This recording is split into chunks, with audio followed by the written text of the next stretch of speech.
Alors, encore la case à cocher. Je voulais faire une petite vidéo parce que c'est une question qui revient tellement souvent qu'en fait, je me suis dit que j'allais devoir l'adresser avec plusieurs vidéos, à savoir, est-ce que vous devez mettre en place une case à cocher ou pas.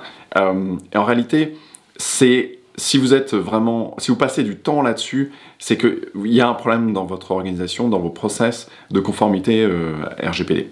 C'est-à-dire que l'idée de mettre ou pas une case à cocher, et on voit des tonnes de discussions sur Internet, des forums, des personnes qui passent beaucoup de temps là-dessus, c'est une question qui est très accessoire. C'est-à-dire que l'idée essentielle, c'est de recueillir le consentement de la personne. C'est-à-dire qu'il faut que la personne soit d'accord. À partir du moment où la personne est d'accord, c'est-à-dire qu'elle va rentrer son prénom, son nom, son email dans un formulaire et appuyer sur le bouton « Oui, envoyez-moi une newsletter », par exemple, pour prendre l'exemple de la newsletter, eh bien, elle est d'accord. Et donc, vous n'avez pas besoin d'aller beaucoup plus loin. Et donc, si vous passez beaucoup de temps à discuter sur est-ce qu'il faut un consentement, est-ce qu'il ne faut pas un consentement, est-ce qu'il faut une case à cocher parce que, etc., c'est qu'en réalité, vous travaillez sur les mauvais problèmes. Et ça, c'est important parce que la réalité, c'est qu'il y a un certain nombre de zones à risque dans le règlement européen, et l'essentiel du travail à faire, c'est de passer son temps à éliminer ces risques, et pas passer son temps sur ce sur quoi tout le monde discute, qui est souvent le DPO, qui ne sert pas à grand chose, c'est pas une discussion qui est très importante, et est-ce qu'il faut le consentement, et sur quelle forme il faut le consentement, etc. Alors, déjà, pour nuancer les choses, le consentement n'est pas requis dans un grand nombre de cas. L'exemple type que je prends, c'est que, imaginez les impôts, en fait, hein, s'il fallait le consentement, s'il fallait que les services des impôts recueillent le consentement auprès de tous les citoyens, en s'assurant que voilà, tout le monde ait validé une case à cocher, je vous assure que ça ne fonctionnerait pas du tout.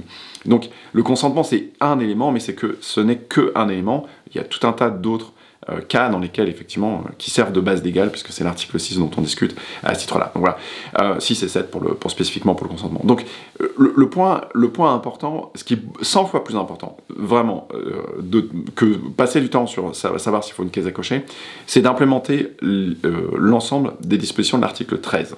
C'est-à-dire que quand une personne doit mettre son nom, son prénom dans un